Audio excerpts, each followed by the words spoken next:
Hello beer tubers and welcome to another beer review with me, Peter, the Master of Hoppets, today joined by Brett of Anomyces, looking at a beer that Brett brought that we reviewed another beer in this series, or we reviewed a beer in this series. Yeah. So this is from Jester King, this is from their SPON series. I think when we reviewed the Blueberry and Potato SPON, you alluded to us reviewing this, but now we're actually doing it. So this guy is none other than the Jester King SPON Flor. So this is a 2016 release of SPON, and it's kind of a funny coincidence kind of beer. So what happened is that they have a lot of barrels aging at Jester King, doing all their barrel aging stuff for their sour project. And then they had some sherry barrels very close to the SPON barrels. And for some reason, a specific microorganism from the sherry barrel that lives in sherry barrels oddly kind of somehow migrated into some barrels of SPON.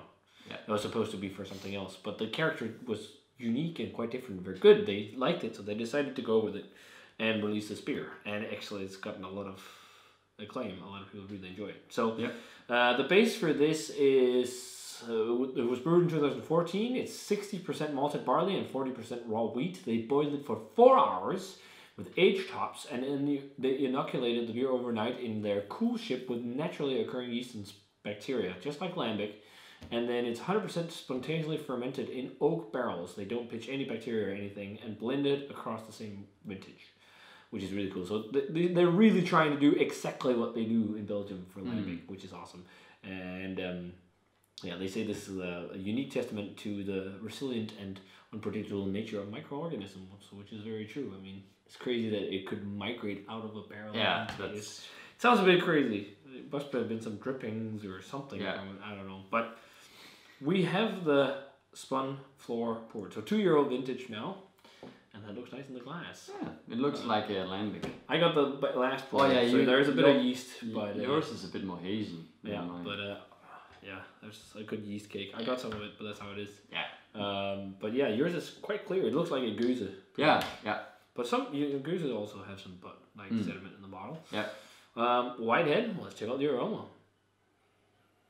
Ooh, very oaky. Yeah. There's really something that's reminding me of sherry. Yeah. I don't know if it's just because I've read that the microbe came from it, but it can also be a slight oxidation. It has that slightly oxidized note, but that must be the sherry probably, kind of. Yeah, but it's also super earthy. Actually. Yeah, it's very earthy. Like really, like they talk about using mushrooms in the beer. I'm definitely getting like almost mushroomy thing, and not in terms of the DMS type mushroom, but like this earthy ground, like topsoil. Yeah. It sounds like a bad descriptor, but for this type of beer, it just suits it so well. It doesn't smell bad in any way. Stone fruit, we just had an apricot beer. Yeah. There's apricots in here for sure. And the lemon. Yeah, it has for me a bit of a hints of like pale stone fruit. It smells really reminiscent to goose. It's impressive, and a lot of people commented about it. So, or some people comment about the way I pronounce it. Some people say it's Guza, but it's not. And the same when I pronounce Märzen like they do in Germany. They say Marzen, but no, it's Märzen. If you actually go online and look at Driefontein, search Driefontein on YouTube, there's a video of Armand and he says goose. There's many ways of saying it, depends on where you're based in Belgium, but he says goose. Yeah. I say goose because there's the E on the end, but it's something along the lines of that, and not goose. It's not. No, it's more similar to the Danish actually, which is interesting. But whatever. Yeah. But it smells similar to that because it has a good amount of funk and mustiness, earthiness. It reminds me of something like Amand and Gaston, maybe. Similar, yeah. Yeah, it's not completely the same, but there is some similarities. But white grape too. Yeah, I just think really that sherry, a bit oxidized note in this maybe distinguishes it a bit. Yeah. Yeah, because it definitely has that kind of almost like a dried fruit, dried apricots, so dried white grapes. I agree. Like that oxidized. It's quite complex.